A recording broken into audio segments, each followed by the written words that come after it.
You are listening to the Loida Lewis podcast, hosted by Loida Nicolas Lewis. She's a trailblazing businesswoman, leader, philanthropist, and the widow of Reginald F. Lewis, the visionary leader who was the first African American to build $1 billion company. With unparalleled determination, Loida Lewis has not only excelled as a successful attorney, but also shaped a $1 billion empire. Following the untimely passing of her husband, Reginald F. Lewis, she took the helm of TLC Beatrice, carving her legacy as a successful business leader. Be inspired and learn from her as she shares her wisdom, the secrets to her success in both business, in love, and in life. Let's live, love, laugh, and learn. With your host, Miss Loida Lewis. Welcome to the Loida Lewis podcast. And today I have the honor of bringing you the founder and CEO of the Gold House. And that may be for many of you, you don't know what it is. So welcome, Bing Thank you, Ms. Chen. Lewis. Yes, and Bing, for our audience, for those who do not know, those in the artistic field know what the Gold House is. But tell them, what is the Gold House?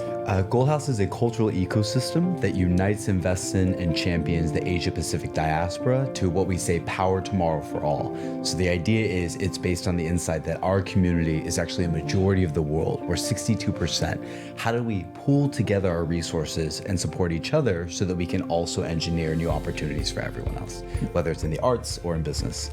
That's terrific. So it's not only limited to film and TV, but it also extends to business? Absolutely. We think that socioeconomic change has two halves. There's the socio, which you're absolutely right, is all the arts, film, TV, music, sports, video games, advertising, and we have incredible efforts there. But it also has to sustain itself economically. And so we have a significant venture business, a startup business, and so forth. Okay, which makes money. Yeah, they all make money, luckily, but that makes real money.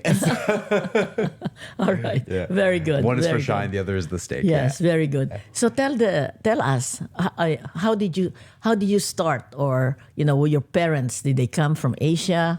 And were you born here? Were you born in Asia? So please tell the audience. Yeah, I think like so many of us now, I was born on both continents, like a third culture kid. And I think that has really informed how I think about the world and how I think about our community.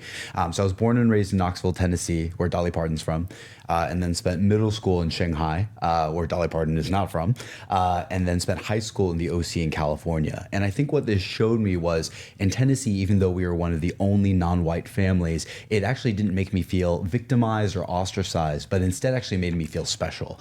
And I entirely owe that to my parents, who always reinforced that being different was an advantage. In Shanghai, everyone is Asian. And so that showed me what it's like to be part of the majority and the real privilege and responsibility that comes with that.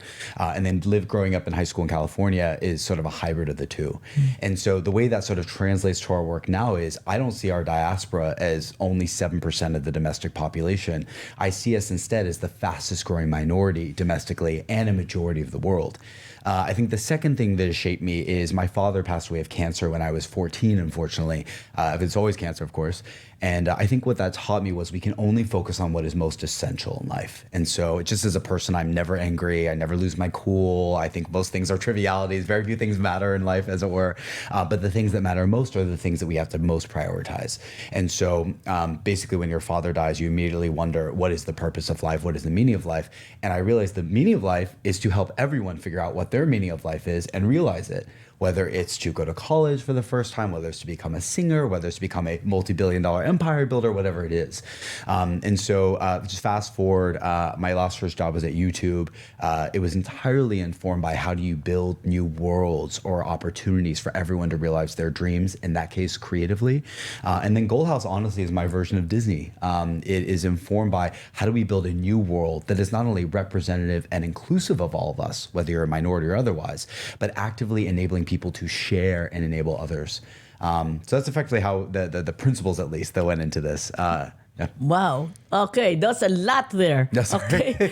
So my first question is growing up, being born and growing up in Tennessee, as you said, Dolly Parton, that's the South. Yeah. How come you did not feel you were not bullied being the only one, I'm sure, in class, or being taught or being jeered for being Asian Yeah, in Tennessee? Honestly, part of it, maybe I was just too young to notice and naive. So there's probably a disclaimer there. But I owe a lot of it to my parents. My parents came from profoundly modest means and became both sort of in many ways the American dream. They migrated or they were here already? Migrated, yes. And truly came with nothing more than about $50. And so and my mother became the highest paid woman in Tennessee for a period of time. My father became CFO of Philips, a great sort of multinational. And they truly came from very, very modest means. And so I would never say... Your mother became... What did you... She was CFO of the biggest sign making company, which sounds very niche, but you know there are signs everywhere. Yes. And as a woman of color, no less. Yes. My mother, I should also say, partly because of her, partly because my father died, so there was a necessity as well, Yes. is very much my archetype for sort of gender norms as well. Because in my household, the center of emotional and economic gravity is a woman. And so always that has also informed how we operate. 50% of all my companies are run by women because that's the way the world looks as well, or should work, I should say. Should work. Yeah, yes, exactly. Yes. In absolute numbers. Yeah. But anyway, so I think growing up, because of that grit and resilience, I think that was instilled in me. I remember being the only kid in school at Tate School of Discovery to be invited to every birthday party, despite being very other. And I think were you also bright? Were you number one in class or number two? That. I would never say. I don't know. I don't know. If you're the most intelligent in the class, then they always say, "All right, yeah, he's okay." I don't know. Yes. That's fair. I think there's an interest. Actually, that's very fair. I think assimilation often comes with a form of excellence, which has its pros and cons. I honestly was too young to remember. I did do well, but I remember just being well liked because I liked everyone. I remember being this is going to sound very self-aggrandizing, but there was a young man named Peyton who I remember couldn't read in first grade, and everyone mocked him. Everyone laughed when he would mispronounce the word. I remember three as free, and I remember I just got lunch with him one day as a 6-year-old, and we became friends. And I don't want to say it changed his life in any way or it changed his standing, but I just remember being that kid who was just nice to everyone and because I liked everyone. And I remember just thinking there was always something special with everyone. And whether it was my job to do this or what, it kind of didn't matter. I just had a visceral attraction to that. And so I owe that to my parents. So no, I truly never felt racism or ostracism in any form at that age. So this young kid, were you sort of like his protector, or were you able to help him? Your sense of compassion. Yeah, I think, how do I say this? I would never say it's my job to protect or save others. I don't have the delusion that I am sufficient or necessary. The savior, yes. Yeah. And I mean, especially with my father, like I know what a savior looks like. They die, by the way. Like even Superman can fly, too close to the sun, as it were, right? But I think it's just one, I think this is really from my mother, sort of biologically. I just think everything is so exciting. It's almost like what Einstein once said of you can live your life as if everything is a miracle and as if nothing is. And I just think everything is exciting. And I remember in my early career being told, well, that's naive, Bing. You seem too easily excitable and you seem too easily drawn like a fly to sort of a bright light.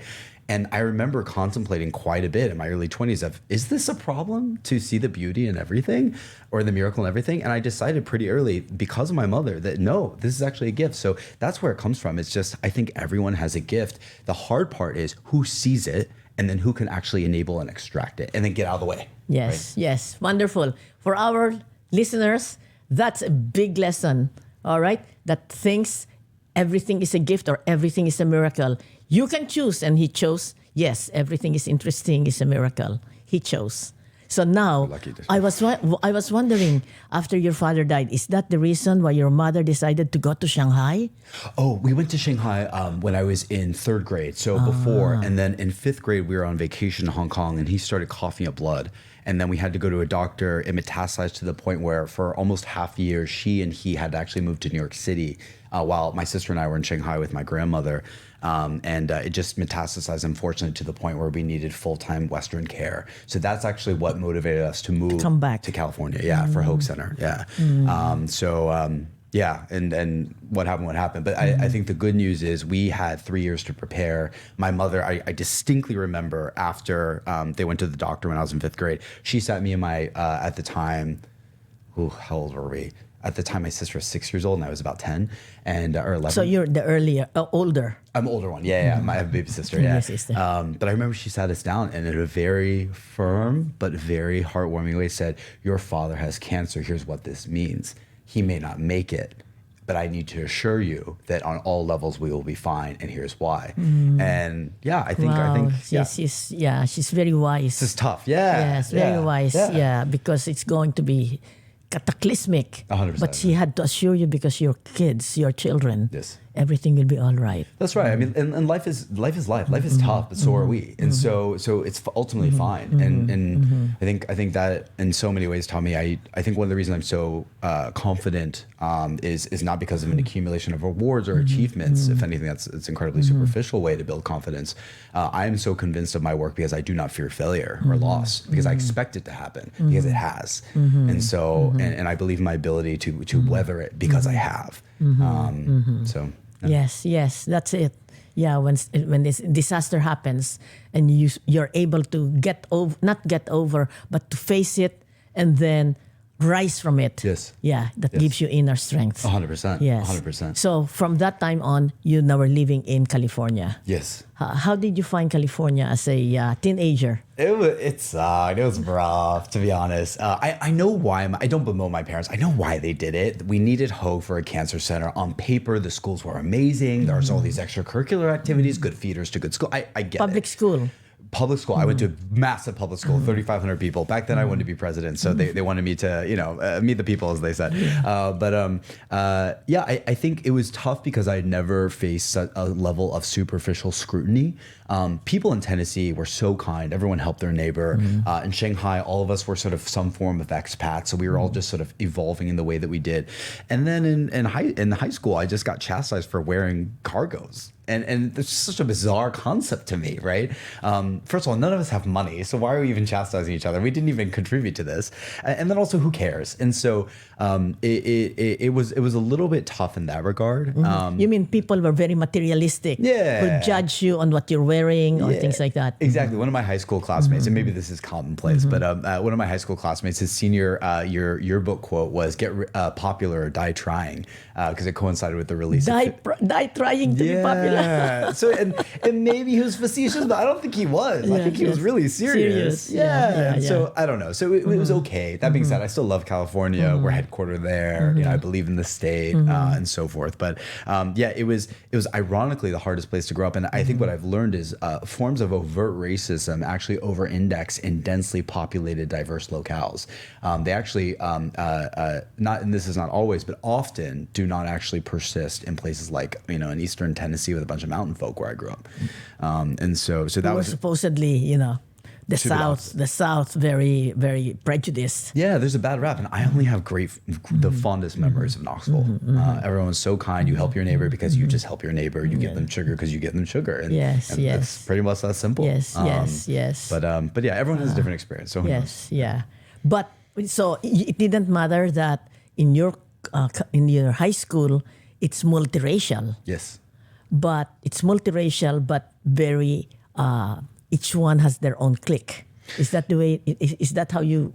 That absolutely happened. And then there's, of course, sort of a social hierarchy, some of which I participated in, some of which I sort of did not, and so forth. But you're absolutely right. There were definitely racial, sexual orientation, faith-based, functional classes. But I think being sort of this third culture kid, and thanks to my parents, I think I was able to navigate a lot of these groups well. So I was captain of the tennis team, but also a marching band, but also president of the political club, but then also in the popular group. And so I think I was lucky to have a lot of friends in different places because I just like everything. And then B, it's, you can adjust.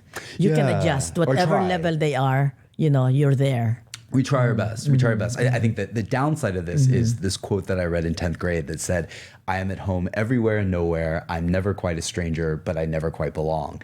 And so it is nice to be part of all these groups. Who wrote that? I don't remember. It's probably some clever author. But that's where you were. Yeah, 100%. It's where I always am, I think. And so I think, I remember thinking, why do I feel lonely but also widely accepted? This is so bizarre. What a weird, ambivalent feeling. But I think the way that I've sort of rectified that as an adult is I feel like I'm at home everywhere because moments of me and elements of me feel at home in different spaces. And then when I don't, it's my responsibility to create space, or in our case, a house where everyone can feel welcomed in the best way. So I think, I don't know. I don't know if that's the right way to do slowly, things. But, it's slowly building up to your creation, the Gold House. Yeah, our creation. Yeah.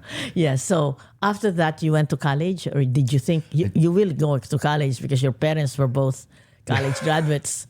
There was no option on that one. No option. For an Asian family, no option. No option. And so, for better or worse. So I went to UPenn, which I loved in Philly. It taught me so much. Finance? Great question. So I actually quit that. I was a major in creative writing. And Writing, artistic. Yes. And the reason why, and I have minors in marketing and psych, so somewhat useful, but mostly not useful on paper. But the impetus of it was, my dream then was to be the new Walt Disney. Because I thought, well, who has created worlds that have really inspired people to not only dream, but also manifest those dreams in practical ways? And at least at the time, the Walt Disney Company did this the best. And I quickly learned that it felt like half of Hollywood was run by UPenn graduates, the other half being comprised of Harvard and USC grads. And so that's honestly why I did it. It changed my life. It taught me so many practical skills. And then fast forward, I was lucky. As a writer, I mean, literature or English lit. That was your major. With the specialty in prose and slam poetry. Yeah. Wow. But the reason why is because when I studied Walt, Walt is a hybrid sort of brain. So he's half creative, but then half a tech genius. And when you read sort of his biography and so forth, you learn that you have to be a hybrid of anything to produce anything new. But one side needs to lead the dance. And so tech was almost for his head, but his heart was in writing and sort of creativity and animation. And so, to be honest, my heart is in creativity. There's no question, specifically in franchise building and the written word. And so I did that. Was lucky to intern at Disney twice during undergrad. Frozen was intern. Yeah, Frozen was actually my last project. No, yeah. You were in Frozen. Yeah, oh my god! I was obviously a peon. This is like a deeply sort of but still you were connected in how it was being created. Yeah, and I thought it was amazing. Yeah, it's amazing. It's amazing. All the children I know are singing Frozen songs. Yeah. Yes. They've done so well. The renaissance of the animation studios has been really stunning to see, and well deserved. So when you were growing up, which Disney show fascinated you to say, that's what I want to do? Easy, Beauty and the Beast. How about you? Really? Yeah, easy. For me, it was Cinderella. Why is that? That's a good one. Why is that? Huh? Why Cinderella? None. Just, stepchild, being what do you call it now? Denigrated by the stepsisters and then becoming, meeting the Prince Charming and having that life. Fair enough. Do you have glass slippers as well? They probably hurt to wear, actually. Yeah, maybe not. No glass slippers. Yeah. So that's Walt Disney was also big in growing up. So Beauty and the Beast, tell me what attracted you in that one?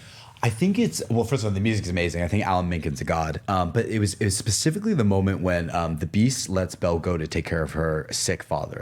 And Cogsworth and Lumiere go to her, the clock and the candlestick. Yes. And they say, "Sir, why did you let her go?" Or he says, "I let her go." And they say, "But why?" Yes. And he says, "Because I love her." And I remember thinking as a 4-year-old, why would you let something you love go? That doesn't make any sense. And I just remember being so confused by this. And of course, in so many places in my own personal life, my father and so forth, there are so many versions of this. You have to go. You have to let go. 100%. And so I think that's that. And then honestly, the other side is Belle is just the best princess next to Jasmine because she's tough and smart.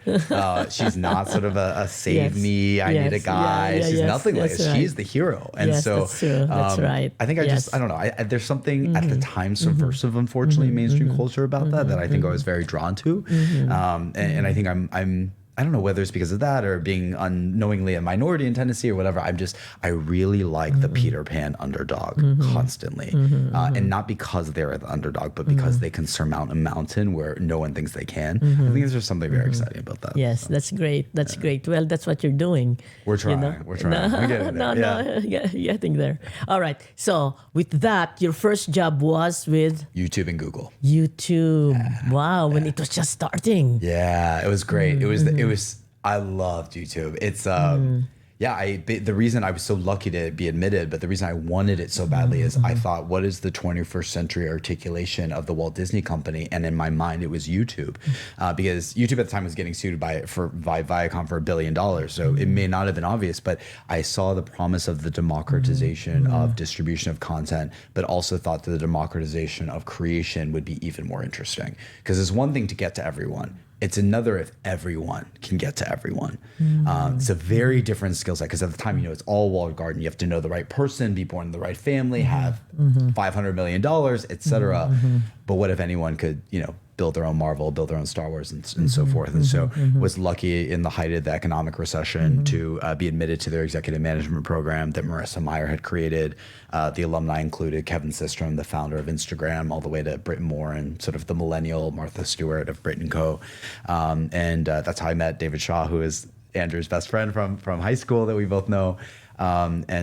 Was very lucky. Yeah, I basically was the first creator marketing manager that got piled in when everyone else wanted to be Netflix and HBO, and was just very excited by this promise of this term called creator that we eventually standardized in the industry based on the idea that anyone could be their own, Walt Disney or their own sort of top musician. And within 4 years, we built what the world now knows as the creator economy, and has been emulated and copied and adapted by everyone from TikTok to Spotify to Snap. It was this amazing, comprehensive sort of trinity, as I called it, of fame, fortune, and creativity. So on fame, how do we reimagine who can be famous? So we created the gold play button, which is now sort of canonical in the industry. I copied it from the music industry, of course, because all good things are adapted. We seed invested and co-produced something called VidCon, which is now blossomed into the largest online video convention in the world, and is analogs worldwide, like YouTube Fan Fest in Asia. On the fortune side, the question was, how do we just make money? How do we make sure these creative ambitions are sustainable? That's true. How did it make money? Yeah. How did YouTube? How did YouTube make money? So at the time, there was this walled garden application-based program called the YouTube Partner Program, but it was only available in 9 different countries and only on so many devices at the time, not mobile. And so I was tasked with project managing its global update where anyone could monetize, and also to globalize it to, at the time, 42 countries. Okay, explain that. Monetize YouTube. Can you explain that to them? So at the time, it was just advertising inside and around the video. Now there's a gazillion different outlets. There's paid subscriptions and sort of microtransactions and so forth. But at the time, it was just intra and before and after the video, and then also surrounding it. And so I led the sort of evolution of anyone should be able to do so, and then also globalized it to 42 countries with all of our incredible partners. So that was the beginning. In parallel, a lot of our friends on the sales team started to engineer something called influencer marketing, which the world now knows about, for better or worse. And so that was the other place. And now there's so many other levers that have been pioneered by the team. But that was number 2. And then the third piece was creativity. How do we make sure that people can produce a higher volume of high quality content and be taken really seriously? And so my friends and I, Austin Lau and Heather Rivera, created what is now the longest standing talent incubator called Next Up. It still exists, the only one that has existed this long. It's launched probably over 50 times. We standardized the term creator. So at the time, internally and externally, they were called partners or video makers. And I led the movement to call them creators, which the world now knows as the creator economy. And it was a very simple reason. One is many of these people are not just video makers. Partner was too corporate, so we needed a broader term. And then the second is we liked the C word, creator, because they truly were creating everything. So the log line was they're the CEO, the CCO, the COO, the CFO, et cetera, because they're in their parents' basement, right? And so that's where that came from. And then our PR lead at the time, Annie Baxter, had the genius idea of calling it the creator economy, because one day she came in and she said, Bing, no one is taking us seriously, because we had just launched, VidCon, we just launched the Play Button, we just launched the Creator Hub, youtube.com/creators. But both internally and externally, these were still seen as kids on skateboards, trying to make money. And so she said, I don't know if it was her or her boss Victoria or whoever, but she had the great insight of saying the way that we'll be taken seriously is to show this is a real economy. So we should start calling it the creator economy. And so Annie was, good job, Annie. And the world now knows it as the creator economy. Right. So those were a couple of things that we worked on, and it's been amazing to see that ecosystem continue to evolve and grow. Yes. I think it's worth whatever it is, hundreds of billions of dollars now, whatever your VC friend would like to say the TAM is. It was an amazing ride. And it hit the national consciousness when Barack Obama used YouTube to reach people one would never know he would reach. 100%. Yes. I should also mention Asians help power that. Really? So the three people at the time, because there are only three, now it's a massive team, were Steve Grove, Olivia Ma, and Ramya Raghavan. You can hear from and Steve's actually married a Filipino, Mary. So it was all in the family. Wow. They pioneered that with the administration. Wow, that is great. Yes, everybody was said, what? It was amazing. 2008. Yeah, it was amazing. Okay, so you were there. Yeah, 100%. Wow. They get full credit for engineering that. Yeah, but you were the project manager. Oh, no. It's truly all done. That one is all done. But it's been amazing. I've actually been really impressed by how long YouTube has sustained relevance. Up to now. It's wild. Because usually you get a decade and that's it. It's been really incredible. Yeah, okay. It's really incredible. So from there, you were there at this incipient, at the creation. Yeah. Then you went to? Then I co-founded a business that didn't work out, actually. It only lasted a year. Basically, I was the CCO, and my divisions worked out. We raised $50 million on it, but it ended up being problematic because the product actually never executed. And then I found out one of our co-founders ended up being a walking Me Too movement, which I have no tolerance for as the son of a single mother. And so that was the moment when I thought, okay, if I want to build my own Disney, I need to build this myself. Because when I'm at the helm, and it's not an ego thing, this is just a track record thing, things work. Experience. Things just work and everyone's happy. Yes. And I can't work for people who are less talented than me or less intelligent or certainly in that case less ethical. And so that was the moment I said, I'm going to go bet on myself. Now, here's the problem. I'm a completionist, so I need everything at once, which means I build cohesively but very slowly. And so what that meant at that time was I had neglected my creative ambitions for so long. I had such great reps on the tech side, but the other half, which is really where my heart is, which is writing and building franchises and so forth, was being neglected. So I moved back actually home with my mom. I cut my salary, and this is from literally making over $500,000 as a 26-year-old each year. Got rid of all that, moving with my mom, and said, I'm going to go build the next Star Wars. And I spent 2 years writing the foundation of what will be our first original IP. Once it goes out, it will have been a decade, which is crazy to think about that it's that long. But apparently it takes that long to engineer a proper franchise or write a fictitious novel. So you were going to do? Build our first franchise, build our first almost Steamboat Willie or Mickey Mouse. So I said, I'm going to go invest in this because it always, as Walt said, it always starts with the mouse. And so at some point on the 2-year mark, I started to sort of have an inkling of missing the other side of tech, investing, and so forth. And my brain just needs both. My heart needs both. And at the time as well, there was sort of this murmuring of why are certain minority communities not thriving, whether it's individually or even collectively. And at the time, to be honest, Ms. Lewis, it's just everyone else was more senior who was contemplating these things. Everyone's a CEO of something or the founder of something and all that. So around what time was this? This is 2000, probably 18. Before the pandemic. Before the pandemic, for sure. And 2018 wasn't the time that Crazy Rich Asians appeared? You are very astute. So that's how we were founded. Basically, myself and a few others, Kevin Lin, the founder of Twitch, Janet Yang, the president of the Academy, director John M. Chu of Crazy Rich Asians, we did this roadshow because we were in this room, and it was, I won't say what organization, but it was basically all old East Asian men who are in real estate and finance. And I remember thinking, why is this club pretending to represent Asia? Yeah, and I was just like, as someone who's going to be an old East Asian man one day, I bemoan this. This is not reflective. And as we all know, even if it is reflective in numbers, does everyone have an equal voice? Are they being integrated in the right way, and so forth? There's all these sort of complexities. And so we looked around and we thought, well, why is the Asian diaspora suffering compared to, let's say, the African diaspora, the Israeli diaspora, who support each other? Why are we not supporting each other? And so we did this roadshow. We met with literally 500 top leaders that we just knew at the time. So these are top creatives, CEOs, community activists, and so forth. Are they all Asians? No. All Asian. All Asians. And truly Asian. So West Asians, Indians, Pakistani leaders, Filipino leaders, etc. And we asked them, if you were to change outcomes socioeconomically for the largest diaspora in the world, what would you do? And in the same way that we learned at YouTube that all creators want the exact same things in the exact same descending order, we realized our diaspora all wanted the exact same things in the exact same descending order. Which is? So the first was, none of us support each other. The first people to poo-poo Asians are other Asians. And so we need a better culture of mutual support. And we all know why. It's sort of the collectivist mentality, keep your head down, sort of immigrant sort of confounding mentality, all that. The second was, no one liked how we were projected in media. Asian women are grossly sexualized and objectified. Asian men are the least liked on every dating app, right? Et cetera, et cetera. Yeah.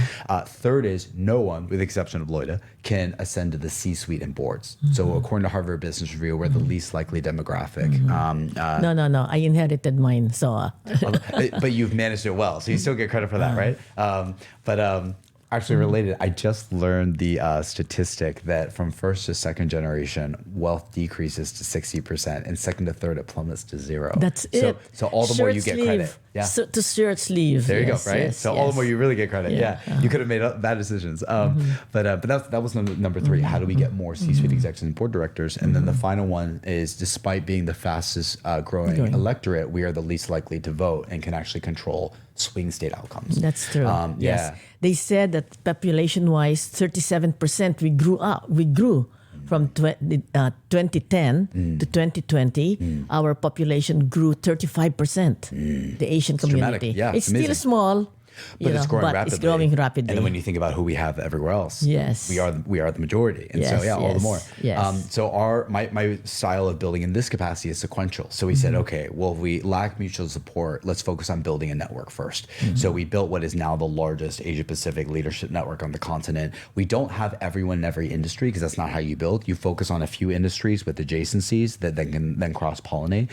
So we have immense leadership across all of the arts, all of venture business, and now is this the Gold House? No. This is Gold House. This is the Gold House. Yeah. Oh, so you were able to do that. All of it together, yeah.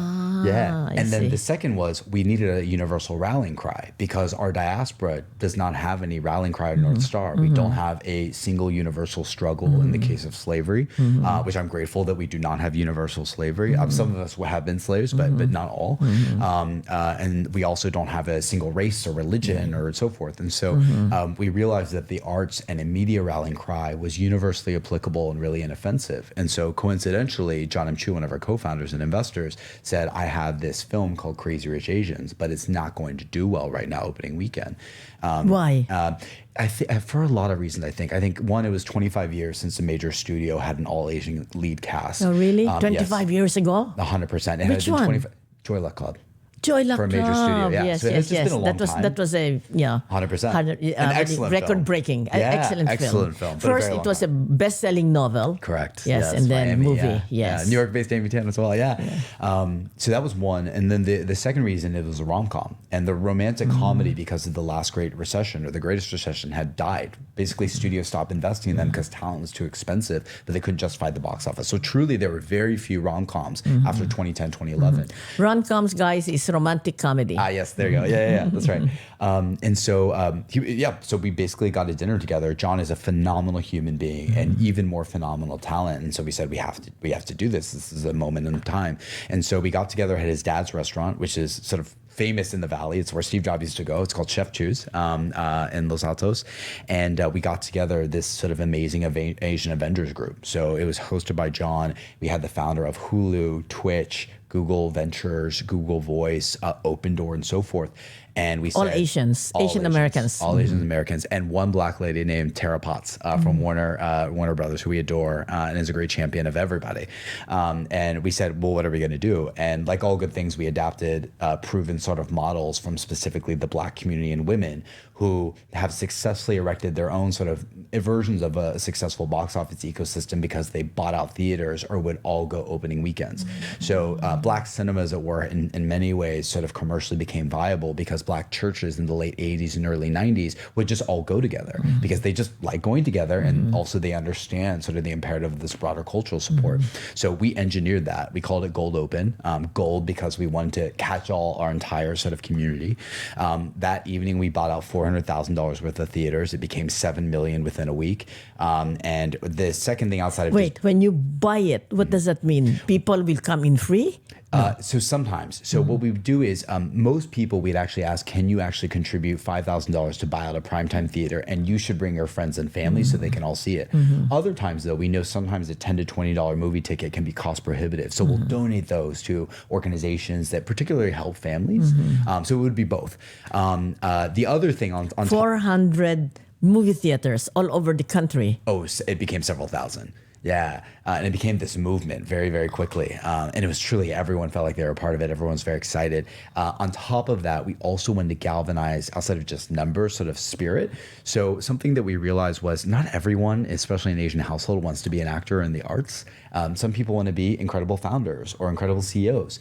And so what we did is we actually were inspired by independent musician Chance the Rapper, who will often for black cinema buy out individual theaters for his hometown community. And so we said, okay, well, let's pair a celebrity with a industry celebrity. So we'd have Kevin Lin, the founder of Twitch, or Steve Chen, the founder of YouTube, paired up with an Olympic gold medalist like Apollo Anton Ono, right? Or an activist like Jose Antonio Vargas. Vargas. Apollo is the skater, yes, right? Yes, still the most decorated U.S. Winter Olympian in history. Yeah, he has 8 golds. Yeah, still has not been bright. And is a great human being too.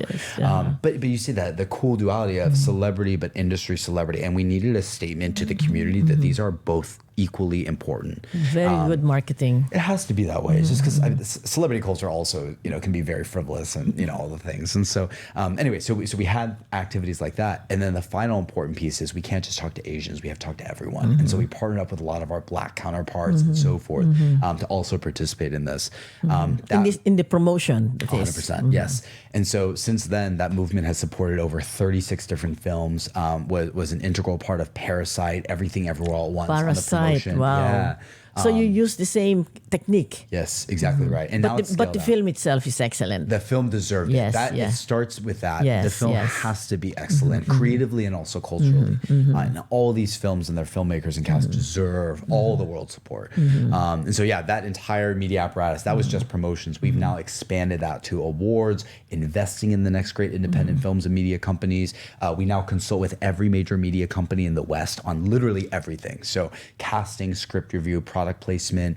We're now actually advising video game companies as well as advertisers. Video games too. Yeah, so we work very closely with Epic, whether it's on Fortnite or otherwise. And the whole premise is, half of it is let's do something culturally authentic, but the other half is when you do something culturally authentic, because creativity actually blossoms in constraints, which sounds dissonant to those who are not in the art, because you think, oh, well, if you want to be creative, you should just be, have some popular as a free-for-all. Yeah. Actually not how creativity works. The more constraints you have, actually the more you're forced to be even more creative. And it also makes the marketing side easier because you won't get canceled for anything. And so we actually find that authenticity is one of the best ways to breed creativity. And that's what we lead with. We don't tell people like, just treat Asians right, or here are the stereotypes against us, let's dismantle that. We do that. But it's also about, well, let's just make the biggest video game possible. Let's make the most award-winning film possible, so forth and so on. Okay, can you tell the audience also, aside from Crazy Rich Asians and Parasite, what other films have you supported? So many. So everything from Turning Red and Elementals, which are both the most watched films on Disney Plus, period, all the way, of course, to Parasite, Everything Everywhere. The most recent film I'm really proud. You did that too? Yeah, of course. Yeah. Oh my God. The most recent. Okay, for those who don't remember, that's where Michelle Yeoh won Best Actress for the first time. Yes. And her words, you are never out for your prime or how something That's like right. that. You're, That's right. Yes. So yeah. I remember seeing, we were the first company to get to watch outside of course A24 Everything Everywhere All at Once in the fall of the year before it was released, and I remember watching it in this tiny theater in New York and thinking this is the best film I've ever seen. Period. It's better than Beauty and the Beast, which is my favorite. It's my second now favorite film. So one is just a phenomenal piece of art. But the second reason we wanted to support it so bad is always culturally. The majority of Stop Asian Hate victims were Asian women over the age of 50 and low income. And I remember thinking her character, it owns a laundromat, so it's low income, is over 50, and is an Asian woman. I thought, what better way to tackle this narrative in the media than to show one of us who is kicking literal ass. Very good. And so we just thought this was so powerful. So we put full throttle support behind it. We were the first to award her a Gold Gala, which is widely known as the Asian Met Gala. We're very aggressively complicit in her Now History Making campaign and the film's campaign, but they deserve it. They did a really phenomenal job. The most recent film I'm really proud of, because it's actually our first film investment, is a film called Didi. D.I.? D.I.D.I. So it's Chinese for younger brother, and which is the sort of notion of the protagonist. It is the best coming of age story I have ever seen, read, etc. And it also happens to be written and directed by a Taiwanese boy named Sean Wong, or I should say Sean Wong, who's just also a great human being and very inventive. We were lucky to help with their open casting call. We invested in the film, and then we helped market it, whether it's from billboards or otherwise. It vastly outperformed its opening weekend a few weeks ago. It's now about to be released wide, actually this weekend, and there's already Oscar buzz around it. I think it's going to, at minimum, get nominated for Best Original Screenplay because it deserves it, because it's phenomenal. And all the reviews are amazing. I think it has a 97% on Rotten Tomatoes now. So really phenomenal. So that's the latest one that we're really proud of. And there's a lot more. We've invested in 6 films. That's the one that's been released so far. So, wow, fantastic. Isn't that great? Yeah, I mean, they're amazing. It's cool to see the creative class rise so quickly. Right. So tell me about Didi. That's about younger brother. Yes. Asian family. Yes. Taiwanese family. Yes. There's also, I should mention, Joan Chen, the legendary Joan Chen, who plays the protagonist's mother, is likely going to get an Oscar nominated as well for Best Supporting Actress, and she deserves it. She's the nuance. Everyone cries when they see this film, whether it's because you're a parent or because you're a kid who realizes how bad we've been to our parents. But yeah, it sounds really banal at face value, to be honest. It's just about a middle schooler who's trying to find his way. But you watch it and the nuances of how it captures all of our collective experience when we grew up in middle school, our relationship with our older sister in that case, our relationship with our parents, our relationship in school, our relationship with the pretty girl, our relationship with MySpace, like the whole thing, or Facebook, and the whole thing is just so specific. I should have also mentioned it won the top prize at Sundance Film Festival. Already? So, yeah. So right. Sean is just crushing it. Yes. So yeah. So the actor who plays the Didi, the younger son, Isaac, is high school. I don't know how old he's in real life. Yes, now. how is he? He portrays the young man, but he's a real actor. So funny you say that, actually. It's a great question. He actually was not an actor before this. So Sean actually found him in a skate park, sort of like a skateboarding park. He and the top actors, or the lead actors, had never acted before. He is phenomenal. They're all phenomenal. And I'm kind of in shock because they've never had training. They're so young. Training. Yeah, they're phenomenal. He deserves to get award too, as do the supporting actors. But yeah, and because of Sean's taste and the producers like Carlos Lopez Estrada, they have now created new careers. So yeah, it's amazing. I'm so And proud also of the writing. Who wrote it? Sean. Okay. Yeah, it's profound. There's just this new class of sort of hybridized creator. I think all millennials and Gen Zers are like this, where we need a lot of things at once. So even Goldhouse is like a nonprofit, for-profit entity. But their version of that is you have this amazing class of writer directors now. So Sean gets to actually translate his vision on the page into the screen. Fantastic. Yeah, and you see that cohesion. You feel that cohesion. Yes. But yeah, it's on the strength of so many others like M. Night Shyamalan, Lulu Wong. There's so many of these now. So yeah, we're very proud. Wonderful. That's great. Yeah. So so you got what Gold House happened by you getting all of the different elements in your life and just hitting the right person. Is that I don't how know if I'm getting all the right elements of my life. I still have 3 things I want to build. We need to finish the franchise. We're working on a tech platform right now, and then I have one more ace. You're wanting to finish the franchise. You have the franchise. Oh no, my own novel, my own original. The one that you 2 years off to write. Really? I know. It'll be 10 years end to end. It's taken forever. It's the hardest thing I've ever done. It's the best thing I've ever done. Yes. But I need that to be done. And then we have our platform that we're starting to build probably early next year latest, but hopefully end of this year starting. And then we have one more that I can't talk about yet, but it's going to be awesome. Okay, so you cannot talk about this book that you're writing. What it is about? Oh yeah, I can talk about the book. What's the title? That I cannot tell you. You cannot tell. Yeah, but it's two words. It's a story. It is a story. It's 2 words. It's 4 letters each. That I can tell you. Yeah. And it's Very 9. good. It's actually 9 stories, but we're releasing number 4 first. Oh my God! Oh my God! It's going to be like not Game of Thrones, but one of those that is a series. Correct. Series. That's right. Yeah. It's very grounded. It's about death. And my goal for it is for it to imitate life and life to imitate it. So everything that happens in it has happened or will happen in the real world. So it'll be this very weird dystopian, almost real life Disney franchise. And there's products involved, there's podcasts involved, there's toys involved, there's a suit involved, etc. All of which you can buy. And the whole purpose of it is, well, A, to be an amazing sort of 5-sense experience creatively. But the other goal is death is our only certainty as a species. It is the only thing we have in common. Birth is not. Miscarriages are very common, for instance. So birth is not guaranteed. A good career is not guaranteed. A good relationship is not guaranteed. Health is not guaranteed. Death, in the end, is the only guarantee. And so we actually have a unifying quality as a species. This has been particularly pronounced because the baby boomers are all passing away. My mother is a baby. Like this is emotionally and economically devastating. Yes. The pandemic reminded us. But your mother is still alive. She is luckily and healthy. Like knock on wood. Yes, but we're pragmatic. Yes, she will not be here forever. And so the question is, if someone is not here forever, then what is the point? And so this franchise will hopefully answer that. On top of being just great levity and wise and all the things.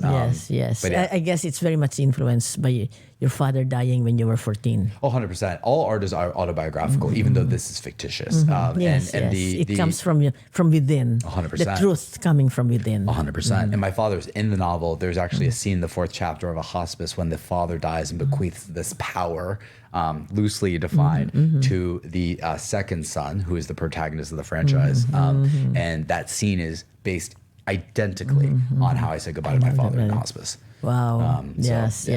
All the way down to the painting that's on the wall. So yes, all art is autobiographical. That's great. That's great. Okay, you better finish it. I know, and I'll give you coffee. Yeah. No, the thing is that, get in touch with your friend Andrew knows everyone. Because publishing, you cannot self-publish it. 100% right. Yes, 100%. don't There's self-publish. no credibility. No credibility. 100%. Distribution is hard because you're not in the business. That's correct. So get a real publisher. That's correct. To do it. Absolutely. And especially as someone who respects literature so much, it's one of my favorite formats.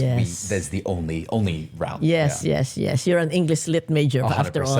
Oh my God, I'd get canceled in my own head if I didn't go to a proper publisher. Yeah. That's what the book is about. So hopefully it's great. And it's also, I should have mentioned, it's a long spoken word poem.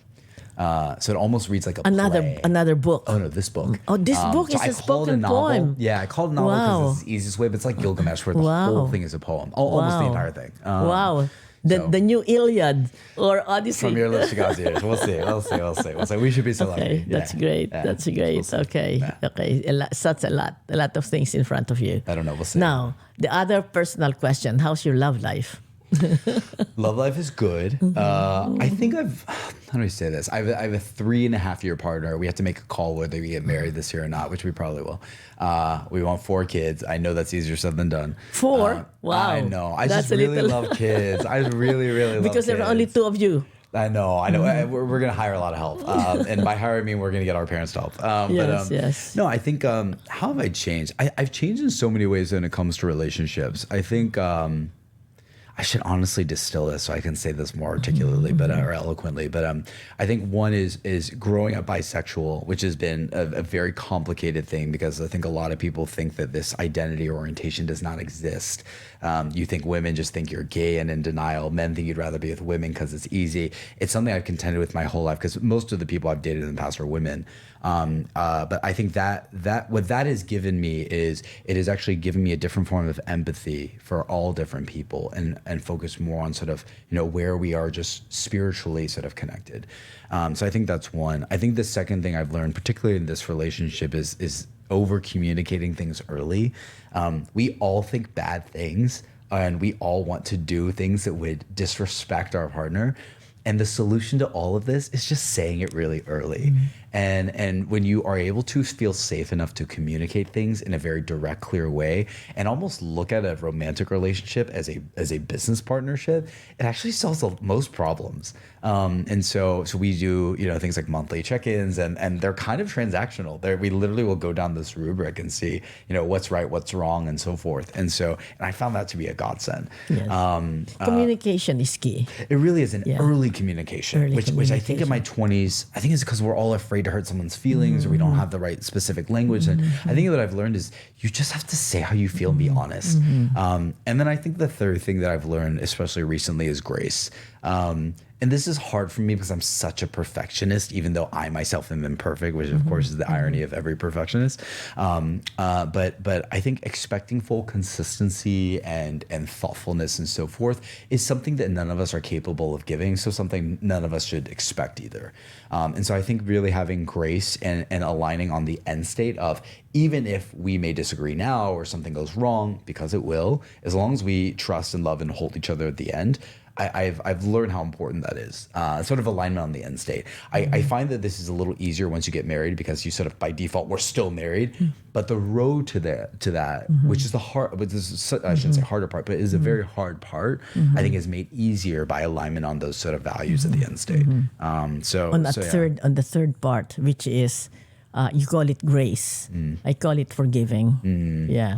All right. Those are the 3 secrets. All right, guys. Humor was not in there. We laughed a lot too and all that. The first one, communicate. Early. Okay, don't keep it to yourself. Yeah, then it becomes a problem. No, but you must choose the right moment. 100%. You cannot just say, because if the other person is not ready, then you have... 100%. Okay, so... 100%. But it's something you have to say that really irritates you, say it, but at the right moment. Yes, and in the right form. Yes. In the right form. Yes. Agreed. And, not talking when the other person is talking. Let him say it. And then it's your turn, you say it. Okay, communications. Number 2? Yeah. Early communication. Yeah, early communications. And then grace. Crucial. Forgiveness. No. The second one is, what did you say? Oh, no, those were the 2. And then the first one was just how do you identify with other people in different forms, whether it's honestly biracial relationships or otherwise. Yes. Yeah. Well, this generation tries everything. Everyone is everything. I feel very modern, honestly. My mom still hates it, but I told my mom, I was like, everyone my age is this way. This is the way it is. Yes. That's this generation. A modern way to be. Your mom and mine are in the other generation. But you are living your age. Just be authentic.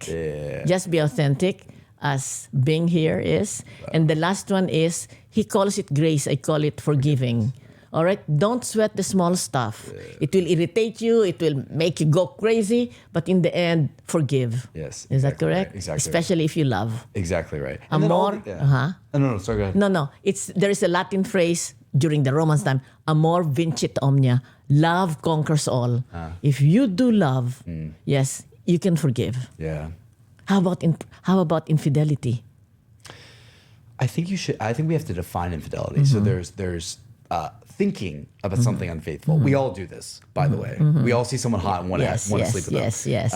There's emotional infidelity, and then there's physical infidelity.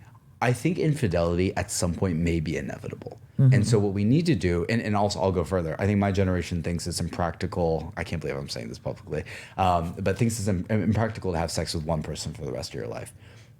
That being said, I think a relationship is more important than sort of ephemeral physical satisfaction. So what we need to do is just have a conversation about this. If one of us is thinking of straying, we should just talk about it. We should just say it. And then we should figure out a solution to it that is meaningful.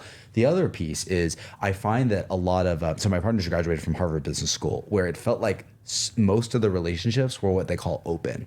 So basically they can sleep with others, they invite others to the bedroom. I was honestly shocked. We're not open. And there's nothing wrong with being open, but we're definitely not.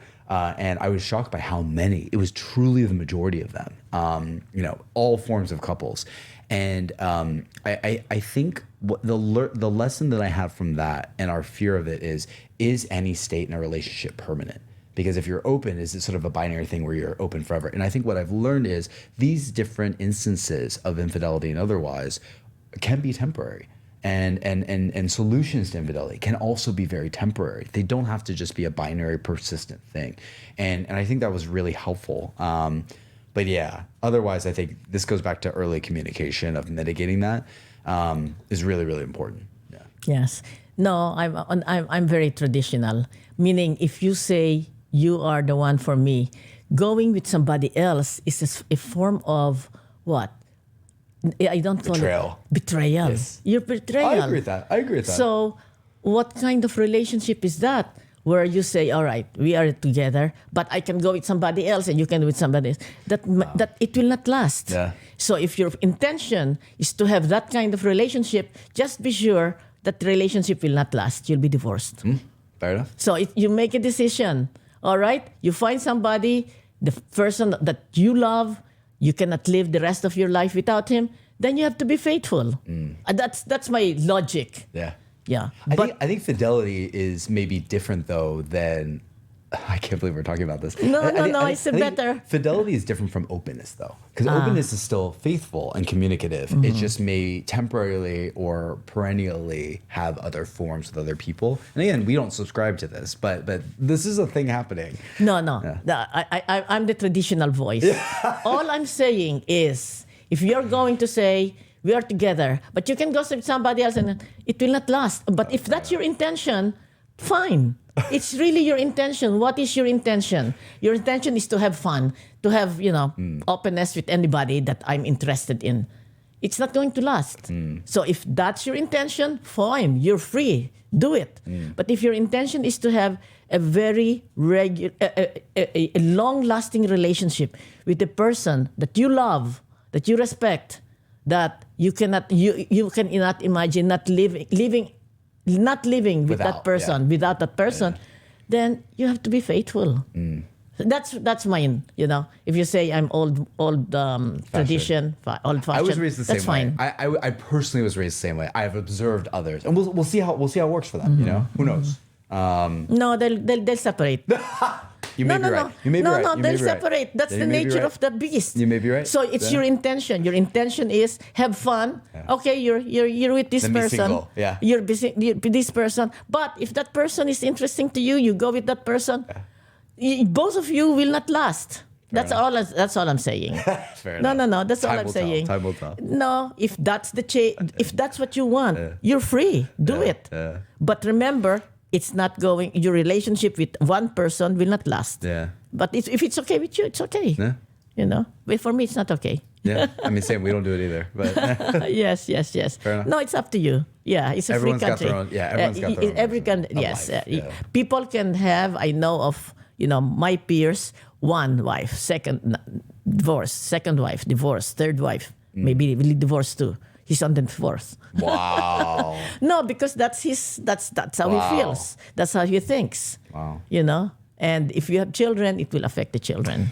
Yes, this is where there are just higher order or other considerations beyond oneself that have to be prioritized. Yes, Yeah. beyond and oneself. kids are number one. at some Yes. point. Yeah. If you decide to have kids. 100%. I'm gonna have 4, Loida.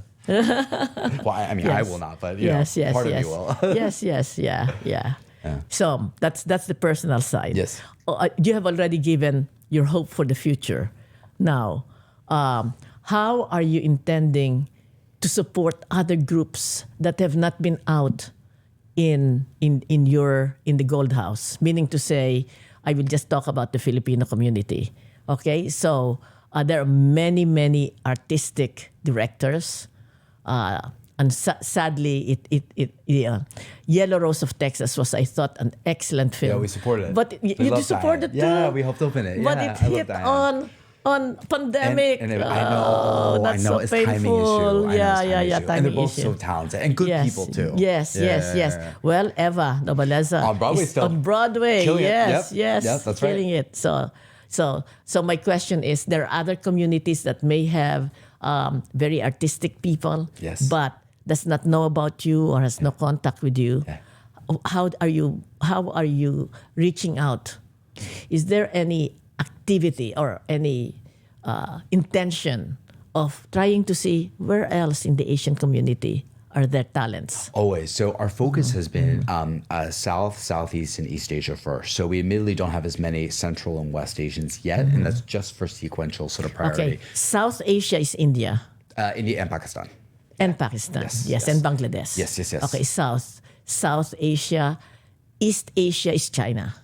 Plus Korea, plus Japan, etc. Yes, Yeah, that's plus right. Taiwan, Plus Korea. Sorry about that. No worries. Yes. And then Southeast Asia is Philippines, Indonesia, Singapore, Singapore, Malaysia. I Laos, see. etc., yeah. Okay, that's the entire South Asia. It's a lot. Entire Asia. Yeah, that's a lot. So we would never say we have everyone, but we've made it a point to make sure that we engage those in the arts as well as in the venture side businesses. So we have so many amazing, you mentioned Filipinos from the arts, as well as on the venture side. So Diane, Jose Antonio Vargas, Gina Rosero, etc.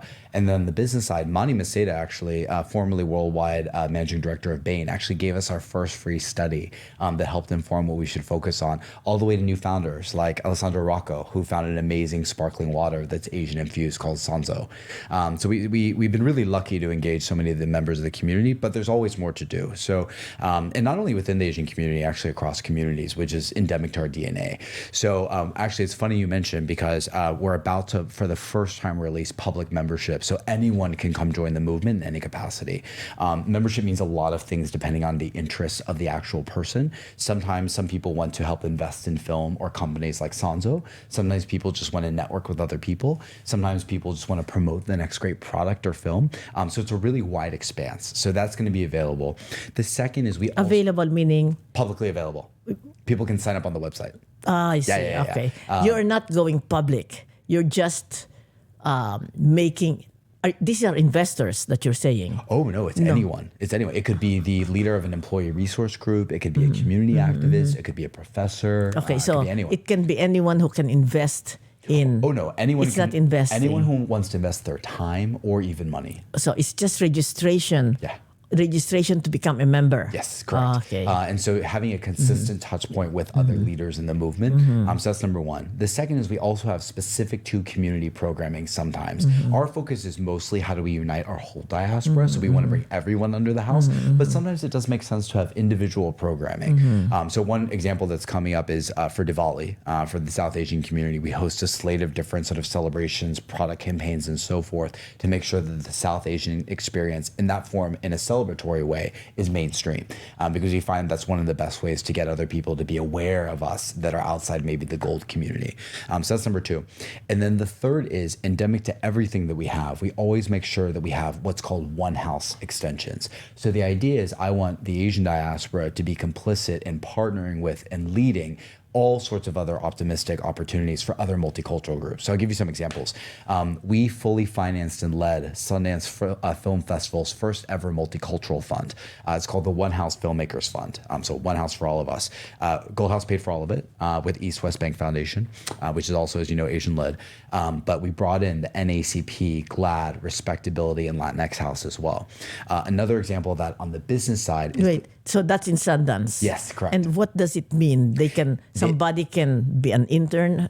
What does it mean? You raise funds for investing in the next great multicultural filmmakers. So they each get grants. There are 10 of them. They also get mentorship from seasoned filmmakers from across the multicultural community, and they also get promotion from us, which is half the battle of a successful creative project. Another version of this on the business side of our house is called the One House Leadership Coalition. So the punchline is board diversity for both public and privately traded companies has been minuscule. It's low single digits white women. You know, what do you mean? All this Dow Jones, all this, is that what you're saying? Yeah. All of this on New York Stock Exchange, on NASDAQ, the Fortune 50, all the way to venture-backed companies. There is negligible diversity on boards in the last few decades, right? Even though 90% of the world is women or people of color, right? So there's a lopsidedness here. And outside of just sort of the cultural imperative, I no longer believe that empathy can be learned. I think you can only actually target a customer if you have been one of those customers yourself in some form. And so there's actually a commercial imperative to this. And so we created this union of most of the top multiculturally founded and focused funds. So it's Gold House Ventures, it's Harlem Capital, it's Angels, it's BBG, it's Golden Seeds, etc. And we swap board directors and advisors. That effort has placed nearly 100 diverse directors in the last year and a half since inception. We just placed our first publicly traded company board director. She's actually an Asian woman, which we're very proud of. And we partner with all the major banks, the New York Stock Exchange and NASDAQ on this as well. So she became a member of the publicly traded company. I need to check which ones. It's on NASDAQ. Yeah, but it's one public traded company. It's our first publicly traded So company. you were able to influence that company. Correct. To bring in a woman who is Asian. Correct. And Asian women are the least liked demographic to be promoted to management. Right. That's right. Most of our focus, the reason that's the first publicly traded company is we've only focused on venture-backed companies, so pre-IPO, for a variety of reasons. We have the largest top Asian founder network, the leading early stage Asia Pacific fund in North America. So it's just where we started. But we of course recognize so for our audience, IPO is initial public offering, meaning a company that's private goes to the market, gets the approval of SEC so that they can offer their stocks to the public. And most of those companies has no Asian women. They may have an Asian man, but no Asian women. So not anymore. Bing is starting that movement that there should be at least a promotion of Asian women who are qualified, 100%. right?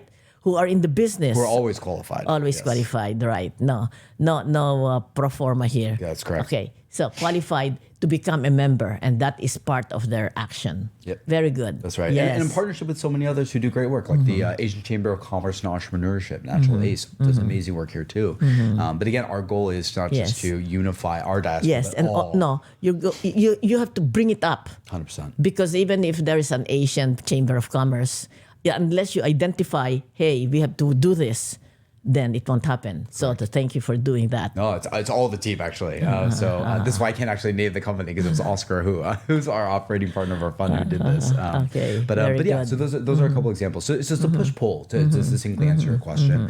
And we know there's so much greatness that is popping up left and right overnight everywhere. So we'll never have everyone, but our job is to be as inclusive and as often as possible. Very good. Fantastic. So last words from our guest for today, Bing Chen, founder and CEO of Gold House, which is the promoter of Asian culture and arts and Asian business, both together. So, Bing, you have the last words. No, thank you for having me, Loida. That's it. What do you want me to say? Yeah, you have said a lot. I said a lot, I know. Loida is the most thorough interviewer I've ever spoken with. Okay, so this is the Loida Lewis podcast. Live, laugh, love, and learn together. Thank you. Okay. Somebody else. Amazing. Very good. Very good. Yes. The Loida Lewis podcast, hosted by Loida Lewis, is produced by the creators of Over a Glass or Two, Jesse and JV. Executive produced by Loida Nicolas Lewis. Rate and review us on Spotify and Apple Podcasts for a chance to be featured on a future episode. Have a question for Miss Loida?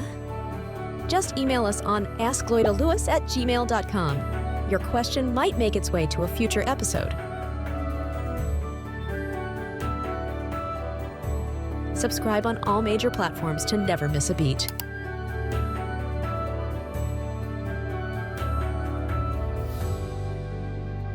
Thank you for listening to the Loida Lewis podcast. Let's live, love, laugh, and learn together